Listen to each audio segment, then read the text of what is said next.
with National Native News. Tune in to our headline news service for stories about Indigenous communities across the country and around the world. Hear about top concerns facing Native nations. Tribal history, language, and culture is also part of Indigenous life. Check out our headline news service to learn more. Tune in here for National Native News. Weekdays at 5:55 on KSJE Farmington.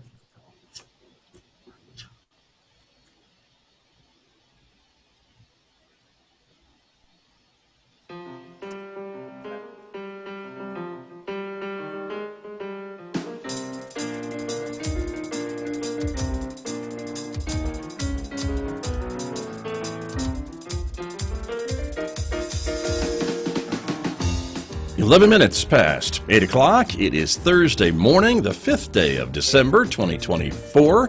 Good morning, everyone. I'm Scott Micklin, and thank you for tuning in to KSJE 90.9 FM over the air here in San Juan County, New Mexico. In Durango, Colorado, we broadcast at 103.3 FM. And if you're joining us from anywhere else on the planet this morning, you've gone to our website to listen, and that, of course, is ksje.com. Or maybe you're watching the program today. The video of this program is streaming out live to the KSJE Facebook page and also to our YouTube channel. So however you're joining us this morning, welcome aboard, everyone. I'm so glad that you are with us. Coming up in the next few moments, my guest, Paul Reed, is back, of course, from Archaeology Southwest. He has brought along a colleague of his, Caitlyn Mayhew, and we're going to be talking about her work on the Navajo Reservation for Cyber Southwest. We'll tell you more about that coming up in the next few moments right here on KSJE this morning. And then later on this hour, we'll be checking in with the San Juan College Theater and Film Department, talking about their upcoming Short Play Festival of students here at San Juan College on December 13th at the Kanigach Theater. We'll give you details about that coming up later on at 8:50 a.m. on KSJE. Mick Hess will take over the studio. He's got our classical music program ready to roll at 9:06 a.m., Roving with the Arts, of course.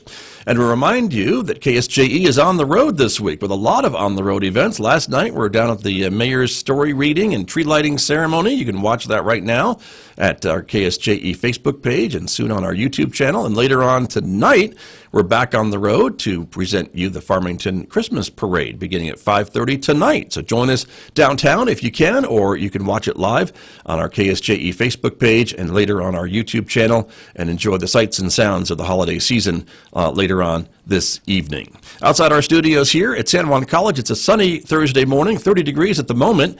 We're expecting more mild and kind of seasonably mild weather. High 52 today in Farmington, 26 tonight. Sunshine and 49 tomorrow, 47 for Saturday and Sunday. Sunny and 42 on Monday, cooling off to 37 on Tuesday, and mid-30s by Wednesday, with overnight lows going from the mid-20s these days to mid-teens early next week. I'll be back with my guests from Archaeology Southwest right after this on KSJE.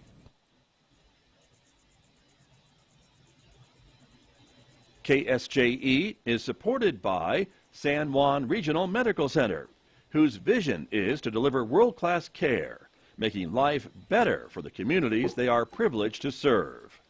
Offering a comprehensive range of inpatient, outpatient, and emergency care services so residents can live life better here. San Juan Regional Medical Center, community owned and operated, here for you. KSJE is supported by the River Reach Foundation, presenting River Glow with luminarias along the Animas River, Friday, December 6th from 6 to 9 p.m., featuring carolers from Caliente Community Choir and Piedra Vista High School Choir, and choirs from area middle and elementary schools. River Glow is a free, family-friendly event based at Farmington's Bird Park. River Glow, Friday evening, December 6th from 6 to 9 p.m. And back in Studio A now with my guests this morning, as I mentioned, from Archaeology Southwest. Joining me once again, Paul Reed is here for his regular visit with me. Paul, good morning. Thanks for joining us. Good morning, Scott. Glad to be back on. Thank you very much. And Caitlyn Mayhew is also joining us this morning. She is working with Cyber Southwest. Caitlyn, good morning to you. Thank you for joining us. Good morning. Happy to be here. Great. Thank you both for being here, and I'm excited that the technology is working this morning, so appreciate it very much. And Paul, you invited Caitlyn to join us to talk about her work with the Cyber Southwest part of the Archaeology Southwest organization. Can you remind us a little bit about what Cyber Southwest does for Archaeology Southwest? Sure, Scott. We had Josh on from Josh Watts from our office on a couple months ago. Right. To kind of lay that out. And Cyber Southwest is what we might just call, with a quick label, big data in archaeology. So the idea is to sort of capitalize on the decades of work that have happened across the Southwest and make those data available in a user-friendly format so that researchers, members of the public, Native American community members, folks who are interested in understanding different aspects of different sites on our landscapes of the Southwest can go into this program through this platform and then access different types of data. So it's pretty exciting. I mean, there's a lot of sort of big data things happening in the world, and I think in our field this is one of the more exciting ones. Right. Well, and we talked about that too. I think there's all this data, but in order to interpret the data, I guess, and make it digestible for researchers and maybe parts of the general public and educators and things like that, I guess that's really the key component here, right, as to how to make all this data digestible and accessible to folks. That's right. And, at this point, archaeology's been at it for decades, a century and a half in America. And in the early days, folks would get together in a single room and there'd be like 20 or 30 of them. At this point nationwide, there's 10 or 12,000 archaeologists doing different things. And, not everyone is generating, bundles and bundles of these data. But we've really gotten to the point, and I've kind of seen this just over the course of my career, where there's so much data that, we're swimming in this. And this is part of what we've talked about in terms of really trying to capitalize on these data, slowing down new work, especially new excavation in areas that are sensitive, and trying to make these data sort of help us understand some of the bigger questions. So that's, again, the real exciting part for me. Right, sure. And with the benefits of time, I guess, and this data, you could look at maybe subtle changes over the years, over the decades, perhaps, as this data has been collected. Is that also part of this too? Yeah, it's an interesting point, Scott. So we can kind of assess just kind of on what I call archaeology of the very recent past. Many times, when we're out working on landscapes, we know that other archaeologists, other researchers might have been out there. We're trying to understand what they saw. And so Cyber Southwest aims to pick up those projects and put them into a common format and language and syntax so that then we can compare these projects across decades. And of course, what we're seeking here is a longer time scale, very interesting sites from 1,000 years ago or 1,500 years ago, kind of much more into the much more recent present 300 or 400 years ago. So we've kind of got time operating on multiple levels here. Got it. Very good. Thank you, Paul, for the reminder of what Cyber Southwest does. And Caitlyn Mayhew, let me bring you into the conversation here to talk a bit about your work specifically with Cyber Southwest. You've been working with the organization for how long now? Just over a year now. And you're working on what type of projects? Right. So with my position as the Native American Fellow, I have to give credit to the process in which I got here. Sure. My position was created by a National Science Foundation Cyber Infrastructure Grant. And one of the goals of this grant was, as Paul mentioned, to make Cyber Southwest relevant and of interest to Indigenous peoples. And to do so, one of the goals with this grant, Cyber Southwest established a tribal working group. It's a small advisory group of a handful of people at that time. They were Indigenous scholars and people who had been involved in archaeology in some form. And with this tribal working group, they really wanted Cyber Southwest to include data on plants and animals, and they had an interest of creating a position for an Indigenous person to propose their own project and work with it. And that's how I came to be at Archaeology Southwest and Cyber Southwest. I proposed a project that was inspired by my master's capstone, and I worked on developing Cyber Southwest and this digital Indigenous field guide for plants and animals of southern Arizona. Now, our goal is to integrate plant and animal data with Indigenous knowledge to create an educational tool for our users. Got you. Very good. And you've got some roots here in Farmington in San Juan County, don't you? Yes, I do. while I considered KSJE or Cove, Arizona to be my home, I was raised in Farmington. Very good. Well, it's nice to have you on the program and to learn more about the work that you are doing. So thank you for being here. And so, Paul, with the work that Caitlyn is doing, how does that help with the work that you have done, too, on some of these sites that are located throughout southern Arizona and I guess elsewhere in the state as well? It adds another layer of understanding? Right, absolutely, Scott. If I might take a brief moment, though, one of the cool things about Caitlyn getting hired is when we were sort of getting to know each other, trading some emails, she asked if I had one of a young man, a son, in the Farmington schools. So it turns out that Caitlyn and my son Sean pretty much went through school all the way in Farmington together.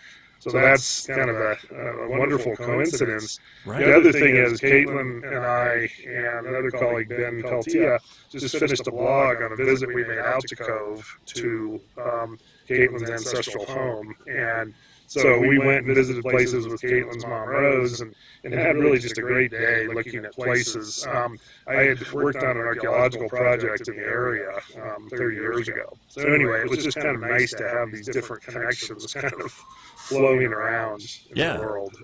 Very much. And Cove is a very unique place, I know. So that's another great thing. I say without any hesitation whatsoever, it is the most beautiful place in northeastern Arizona. So, and that's kind of a challenge for the listeners, right? Yes. When the guy sits at the table and says, "Prove me wrong." Well, Cove and Red Rock Valley are truly phenomenal. But circling back, there's we're really trying harder in archaeology, as we've talked, Scott, to incorporate indigenous views. And so Caitlyn's role with Cyber Southwest is particularly important to elevate what indigenous people have known, for decades, centuries, millennia, and try and bring those knowledge, that knowledge, those pieces of data into, this massive database that is, been very archaeologically focused, looking at pottery, looking at, pieces of obsidian, shell, other things that archaeologists typically study. So adding traditional ecological knowledge, as it's known, through indigenous practitioners and, knowledge holders is really a critical part of how the organization, I think Josh, our leader, Steve Nash, and folks really want to see the big data project evolve to incorporate all those, more diverse pieces of information. Right. Very good. And so, Caitlyn, let me come back to you and ask a bit about your work then. And it's mostly focused in southern Arizona. Do you talk a little bit or get into a little bit about some of the things in northern Arizona, where your homeland and things like that? Not quite at this time with northern Arizona, but we hope in the future. Right now we're working with Akimel communities. Right. We're in the process of establishing a tribal collaboration agreement. And with that, it's focused on relationship building. And we would like to make sure that there's trust with the communities that we're going to work with. They are going to be using their traditional language and traditional knowledge in the projects. We want to make sure that there are protections in place. This is their intellectual property, and we want to make sure that we respect and honor their sovereignty.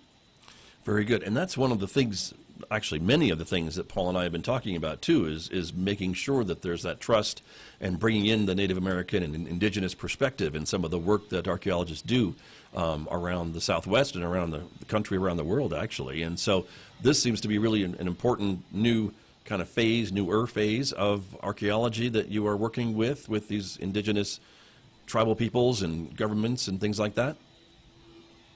Definitely. Intellectual property is a big topic in this day and age, and people don't realize often that indigenous songs, ceremonies, artwork, it all falls under the umbrella of indigenous digital property. Right. And have you run into any reactions, I guess, when you're talking to these groups, being Native American yourself, that they're appreciative of your background and what you bring to the table, to the conversation, to understand these very sometimes sensitive topics? Sure. I also have to recognize positionality with these projects. Just because I am Indigenous does not mean that I am privy to some of the cultural going-ons of different communities. I still have to respect that I am an outsider in this role, and building that relationship is first and foremost the most important piece of this project. Certainly. But you certainly have some maybe better insights than maybe Paul or I would in some of these conversations. Paul, what would you say to that? Yeah, absolutely, Scott. And, as we've talked over the months and years, really, this is why it's critical that organizations like ours bring in Indigenous staff members, board members at the leadership levels in our organizations so that we can really understand and appreciate how, used carefully, as Caitlyn said, with the proper safeguards in place, how we can bring Indigenous knowledge in to help inform what it is we're trying to understand. And this is not, and I think Caitlyn was hinting at this and saying this is not a particularly easy process, Scott. We've talked a lot on the show about the decades, if not centuries, of bad relationships between anthropologists, archaeologists, and Indigenous Native folks in North America and certainly worldwide. And so, as Caitlyn said, building that trust and being able to go meet with different groups, in their homelands, in their council chambers, or having folks come to a meeting or get on a Zoom call, and then really just taking the time to try to explain what it is we're after, that our organization specifically at this point in our evolution and the path that we're on, we're stepping away from older models of sort of extracting knowledge and things from Indigenous communities, and we really want to continue to develop relationships and get to the point where we have true partnerships with everyone at the table in an equal role and balancing different perspectives. And the other side of that is not necessarily going into communities and saying, okay, we're the experts, we're the scientists, here's what we're really interested in. It's okay for us, I think, to talk about areas of interest, but what we want to do is create that open trust and dialogue, and then ask communities, what is it you're interested in? Are there things we can partner on which would be of direct benefit to, as Caitlyn said, preserving your culture, your language, helping practitioners have better access. This is something we've talked about, Scott, in the national parks. The Park Service is now instituted a policy where they're trying, I think, at least at individual parks and monuments, to be a lot less bureaucratic about allowing Indigenous practitioners to come into national parks and access resources that might be only in those parks. So anyway, that's just one example of that, and I think having Caitlyn on our team is huge in these respects. Right, very true. Caitlyn, I want to come back to you. You've been with the organization for about a year, you were saying. So with this project, is that what's been taking up your time over the last 12 months, or have you been working on different things as well? The project has been at the top of my list of what I've been working on, and I really view this as an opportunity of decolonizing the research process. In the past, research has historically been focused on being exploitative. You go in, you get what you need, you publish, you get the fame associated, and really nothing's returned back to the community in a follow-up with how the community you've worked with has been doing in reaction to the research that you published. So while I've been focused this past year on building a relationship with Gila River Indian community, I really respect each point that we've reached in agreements, in discussion, each paper that I've been handed back to edit and adjust. It really makes me feel like I'm part of the process. We are respecting their tribal sovereignty, and we're going through the correct channels in order to make sure that this process goes. Right, and I'm sure they appreciate that. I hope they've told you that. They have, yes. We have an upcoming meeting next week, actually, so wishing for the best of luck, and hopefully we can move forward to the next round of review. Right, sure. And so look ahead for me, if you don't mind. What's next? What the next maybe 12 months will look like with this project? Do you imagine you'll be doing similar things or widening the scope of what you're looking at? We would definitely like to widen the scope. We are currently applying for National Endowment for the Humanities grants, and with that we hope to evolve our project from just a digital field guide that's going to be on CyberSW to creating an app. That's our goal. We'd like to make sure that our information is more accessible. That means redoing our website to make sure we have accessibility and accommodations for all users, even our young minds as well. We really want to focus on making this an educational tool, not just for Gila River Indian community, but possibly other tribes within southern Arizona. Got you. And that website and the app, what would that entail? What would that include? Things we're talking about? Yes, so we're really focused on using this as a field guide in which young minds, K through 12, or even college scholars can use, even broadening the scope and seeing if this tool could be used in mind wellness and recovery programs as a way to really focus on getting students back out into the first classroom. Our natural landscape is our first classroom. Our plant and animal relatives are some of our first teachers, and we're trying to rebuild that connection of the natural community. Got it. Very cool. Very interesting. And so, Paul Reed, with this work that Caitlyn is doing, I mean, it seems to be really powerful to be able to be used in educational settings and in other traditional healing settings and just regular healing settings, things like that. Is that kind of the intent as well, to have this shared with the greater public? Yeah, and I think that again for me is particularly exciting because we think of learning in sort of a strictly Western sense of happening in classrooms. Certainly, a lot of programs have field connections for them, but as Caitlyn said, for a lot of the indigenous people that I've been privileged and honored to spend time with, I hear the message a lot. That same message. This is our classroom. Okay, our libraries. We make use of other libraries that exist, but our first library, our first classrooms are out here on these landscapes. It's what the plant and animal ancestors and guides tell us. It's what we're learning from landscapes. It's what we're learning from visiting ancestral places and getting in touch with our ancestors, seeing the choices they made to live here and here and here, the reasons they migrated, and etc. So that is, I think that's a connection that we can really be far away from in the non-Indigenous world. And again, I've made this point certainly times before on our show, Scott, but for me, coming up in that scientific tradition and then being part of a re-education process for myself, going out with Indigenous colleagues and friends and trying very hard to see the world through their eyes. And that's not something I'm ever going to feel like I've done well. It's a continual learning process for me. But I think the broadening of my personal understanding and really just the understanding that the rest of us have and can have about the Indigenous world and the importance of that is just tremendous. Right, very true.